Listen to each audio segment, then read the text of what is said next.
जब हम महाभारत के बारे में सोचते हैं तो जहन में क्या आता है? एक बहुत बड़ा युद्ध, है ना? कौरवों और पांडवों के बीच सत्ता का संघर्ष। लेकिन क्या हो अगर इसकी असली कहानी युद्ध ना हो?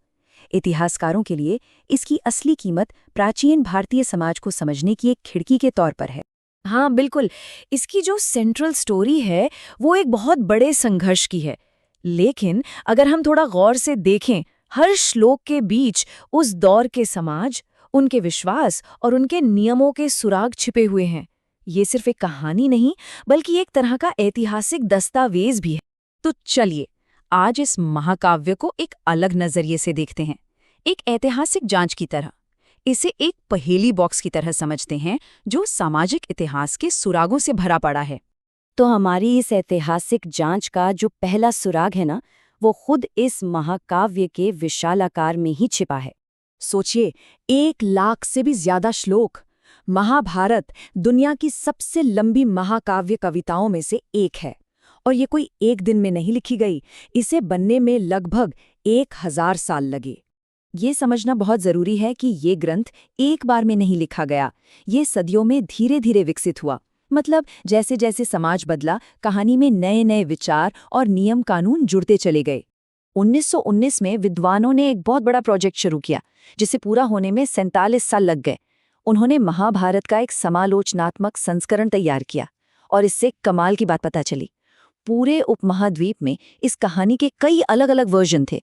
ये इस बात का पक्का सबूत है कि महाभारत कोई एक स्थिर ग्रंथ नहीं था, बल्कि एक जीती जागती कहानी थी जिसे अलग अलग समुदायों ने अपने अपने तरीके से अपनाया और सुनाया। तो इस जटिल और लगातार बदलते ग्रंथ के अंदर हमें समाज के लिए एक आइडियल या आदर्श ढांचा मिलता है। चलिए देखते हैं कि वो नियम क्या थे जो समाज से उम्मीद की जाती थी कि वो माने। महाभारत की पूरी कहानी असल में पितृवंशिकता के विचार पर टिकी है, यानी जहां वंश पिता से पुत्र तक चलता है।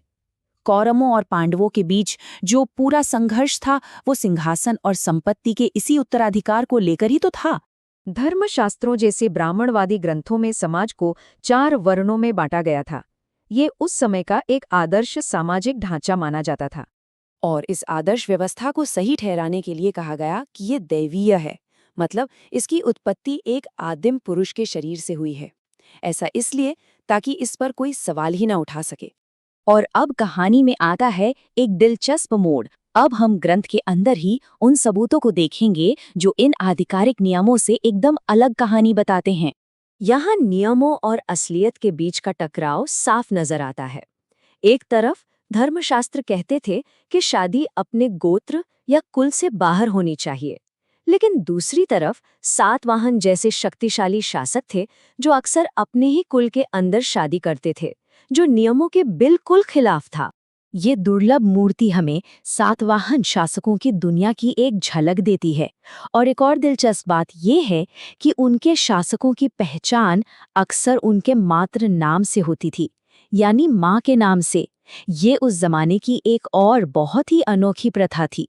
ठीक शादी के नियमों की तरह ही राजा कौन बन सकता है, इस नियम को भी अक्सर तोड़ा जाता था। शास्त्रों के मुताबिक सिर्फ क्षत्रिय ही राजा बन सकते थे, लेकिन इतिहास हमें बताता है कि असल में जिसके पास ताकत और संसाधन होते थे, अक्सर वही राज करता था, चाहे वो किसी भी वंश का हो। ब्राह्मणवादी व्यवस्था इतनी सख्त थी कि कुछ लोगों को इसमें जगह ही नहीं दी गई। तो अब जरा उन लोगों के जीवन के बारे में जानते हैं जिन्हें इस 4 वर्ण व्यवस्था से ही बाहर कर दिया गया था। जो लोग इस सामाजिक सीढ़ी में सबसे नीचे थे, उनके लिए बेहद कठोर नियम बनाए गए। उन्हें अछूत या चांडाल कहा जाता था, और उनके काम जैसे कि शवों का अंतिम संस्कार करना समाज में अपवित्र माने जाते थे। लेकिन क्या सब लोग इन नियमों को चुपचाप मान लेते थे? बिल्कुल नहीं। हमें ऐसी कहानियां भी मिलती हैं जो एक बहुत ही अलग, एक तरह का विद्रोही नजरिया पेश करती हैं। मिसाल के तौर पर मातंग जातक की ये बौद्ध कहानी लीजिए। ये कहानी सीधे सीधे जन्म से मिली प्रतिष्ठा के विचार को चुनौती देती है। जातक कथाएं बुद्ध के पिछले जन्मों की कहानियां हैं, और ये कहानी हमें बताती है कि असली सम्मान जन्म से नहीं बल्कि कर्मों से मिलता है। ये सब हमें एक बहुत ही अहम नतीजे पर पहुंचाता है। महाभारत कोई स्थिर ग्रंथ नहीं है, बल्कि एक गतिशील कहानी है जिसे समाज की जटिल सच्चाइयों को समझने के लिए लगातार दोबारा गढ़ा गया। द्रौपदी का पांचों पांडवों से विवाह इसका सबसे अच्छा उदाहरण है। ये एक बहुत ही असामान्य प्रथा थी, है ना? तो ग्रंथ में इसे सही ठहराने के लिए समय के साथ कई अलग अलग वजह जोड़ी गई। ये दिखाता है कि जैसे जैसे समाज के नियम बदलते गए, कहानी को भी उनके हिसाब से ढालना पड़ा। तो हमारी ये पूरी जांच इस नतीजे पर पहुंचती है कि महाभारत में जो हमें कॉन्ट्राडिक्शंस यानी विरोधाभास दिखते हैं, वो असल में इसकी कमियां नहीं हैं, बल्कि इतिहासकारों के लिए वो सबसे कीमती सुराग हैं।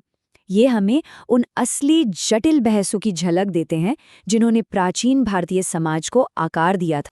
और ये विश्लेषण हमें एक सोचने पर मजबूर करने वाले सवाल के साथ छोड़ जाता है। हमारी अपनी कहानियां भी तो हमेशा फिर से सुनाई जाती हैं। जरा सोचिए, भविष्य के इतिहासकार हमारी कहानियों से हमारे समाज के बारे में क्या सीखेंगे?